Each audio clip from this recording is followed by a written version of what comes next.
Congratulation Bangladesh. আজকের এই জয় বাংলাদেশের ঐতিহাসিক জয়। বাংলাদেশ ক্রিকেটে স্বর্ণাক্ষরে লেখা হবে বাংলাদেশের এই পারফরমেন্স। অস্ট্রেলিয়ার মতো দলকে ঘরে ডেকে নিয়ে এসে শুধু একটা ম্যাচ জেতেনি বাংলাদেশ, টানা দুটি ম্যাচ জিতেছে, ডমিনেট করেছে অস্ট্রেলিয়াকে ব্যাটিং বোলিং দুই ডিপার্টমেন্টে। কোনো জায়গায় অস্ট্রেলিয়া বাংলাদেশ টিকতে পারেনি। ক্রিকেটের ইতিহাসে বাংলাদেশের এটাই প্রথম ওয়ানডে ক্রিকেটের কোন সিরিজ জয় অস্ট্রেলিয়ার বিপক্ষে। মিরপুরে বাংলাদেশ যে বাঘ বারবার প্রমাণ করছে, মিরপুরে বাংলাদেশকে হারানো শুধু কষ্টকর না, প্রায় অসম্ভব হয়ে দাঁড়াচ্ছে। বাংলাদেশের এই যে দলটা, জোরে একটা হাততালি বাংলাদেশের প্রত্যেক প্লেয়ারকে। তারা যেভাবে মিলেমিশে পারফরমেন্স দিয়েছে, ব্যাটিং বোলিং সব জায়গায় প্রত্যেকেই নিজে 100% দিয়েছে, তবে রেজাল্ট এইরকম এসছে। আর এই রেজাল্ট এর ক্রেডিট শুধুমাত্র বাংলাদেশের এই দলটাকে। অস্ট্রেলিয়ান দল চেষ্টা করেছে ম্যাচ জেতার, ভালো খেলার, কিন্তু তারা পারেনি। মিরপুরের প্রথমত তারা পিচ বুঝতে পারছে না, তারপর তাদের ফর্ম নেই, তারা বাংলাদেশি বোলারদের বল বুঝতে পারছে না। আজকে 0 রানে 3 উইকেট অস্ট্রেলিয়ান ক্রিকেট দল, তারপরেও যে কামব্যাকটা করেছে, ঠিক আছে। অনেকেই বলছে কি বাংলাদেশ নাকি অস্ট্রেলিয়ার সি দলকে হারাচ্ছে। যারা ক্রিকেট বোঝে না তারা এই কথাটা বলছে না। এই যে প্লেয়ারগুলো, Matthew Short, Cooper Connolly, Renshaw, Alex Carey, Josh Inglis, Cameron Green, Labuschagne, Brett Lake, Adam Zampa, Nathan Ellis, এরা কি এই টিমের? অস্ট্রেলিয়ার মেন দল তো এটাই।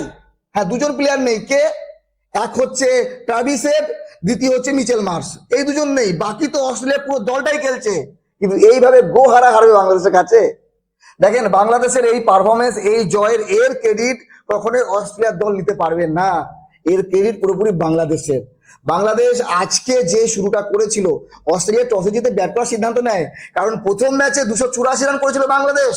সেই পিচে বাংলাদেশের বিরুদ্ধে 285 টার্গেটে অস্ট্রেলিয়া মাত্র 191। তারপরে বৃষ্টি হয়, বেঁচে যায়। ভাবছিল যে বৃষ্টি হয়ে গেলে বেঁচে যাব, না, অস্ট্রেলিয়া অনেক পিছিয়ে ছিল।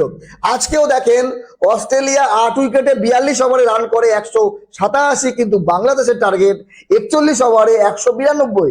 মানে ওভারও কমলো, তার উপরে আবার রানও বাড়লো। এই যে ক্যালকুলেশন, এটা হয়তো সবার মাথা ঢুকবে না, কিন্তু এটা ক্রিকেটের নিয়ম। আর সেই নিয়ম অনুযায়ী বাংলাদেশ খেলেছে এবং ম্যাচ জিতেছে। আজকের সেরা পারফর্মার মুস্তাফিজুর রহমান, আমার কাছে নো ডাউট। প্রথম ওভারে মেডেন নিয়ে তারপরে 2 উইকেট নেওয়া, যদিও তাসকিন আহমেদ প্রথম ওভারে উইকেট নিয়েছিল, কিন্তু মুস্তাফিজুর রহমানের ওই ওভারটা বাংলাদেশের আজকের ম্যাচের সেরা পয়েন্ট। আর সেখান থেকেই বাংলাদেশ কামব্যাক করেছে, অস্ট্রেলিয়া আর কামব্যাক করতে পারেনি।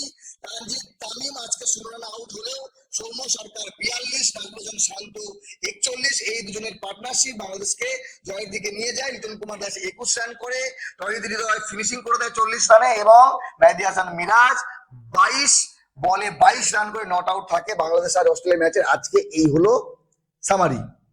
আর যদি বোলিং বলি, মুস্তাফিজুর রহমান বাদে, মুস্তাফিজুর রহমান 2 ওভার মেডিন করেছে 7 ওভারের ভেতরে। আর তাসকিন আহমেদ 8 ওভারে 1 ওভার মেডিন 33 রান 3 উইকেট। তানভীর ইসলাম 10 ওভারে 42 রান 2 উইকেট। তো অস্ট্রেলিয়া সিরিজ হেরেছে, আর এর থেকে লজ্জার বিষয় অস্ট্রেলিয়াকে যে কিছু না। 14 তারিখ তৃতীয় ওয়ানডে ম্যাচ, আর সেদিনও অস্ট্রেলিয়া হারবে এমনটা আমার মনে হচ্ছে। বাংলাদেশি প্লেয়ারদের যে কনফিডেন্স, দর্শকদের যে আনন্দ উচ্ছ্বাস, সেটা ছিল দেখার মতো। কারণ তারা ছোট মোটো দলকে হারায়নি, কোনো আয়ারল্যান্ড, নেদারল্যান্ডস, স্কটল্যান্ড এগুলো দলকে হারায়নি। তারা হারিয়েছে কাকে? দ্য মাইটি অস্ট্রেলিয়াকে, 6 বারের বিশ্ব চ্যাম্পিয়ন দলকে, যারা ওডিআই ক্রিকেটে বিশ্বের সব থেকে বেশিবার চ্যাম্পিয়ন, তাদেরকে হারিয়েছে। তাও একটি ম্যাচ না, বাই চান্স না, পুরোপুরি ক্যালকুলেশন করে বাংলাদেশ খেলেছে, এবং প্রত্যেক প্লেয়ারের এগেইনস্টে সেই রকম বোলিং হয়েছে, এবং ব্যাটিং তো বাংলাদেশ দুর্দান্ত করেছে। শুধু বোলিং এর জোরে ম্যাচ জেতা যায় না, তার জন্য ব্যাটিং ভালো করতে হয়। বাংলাদেশ দল কংগ্রাচুলেশন, অভিনন্দন, অনেক অনেক শুভেচ্ছা রইল বাংলাদেশের আগামী ম্যাচের জন্য। এবং এরপরে 17 তারিখ থেকে শুরু হবে অস্ট্রেলিয়া এবং বাংলাদেশের টি20 সিরিজ।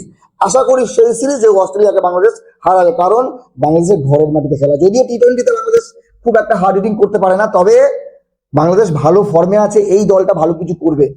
বাংলাদেশ মতামত জানাবেন। যারা যারা ইউটিউব থেকে দেখছেন, প্লিজ আমার চ্যানেলটি সাবস্ক্রাইব করে নেবেন।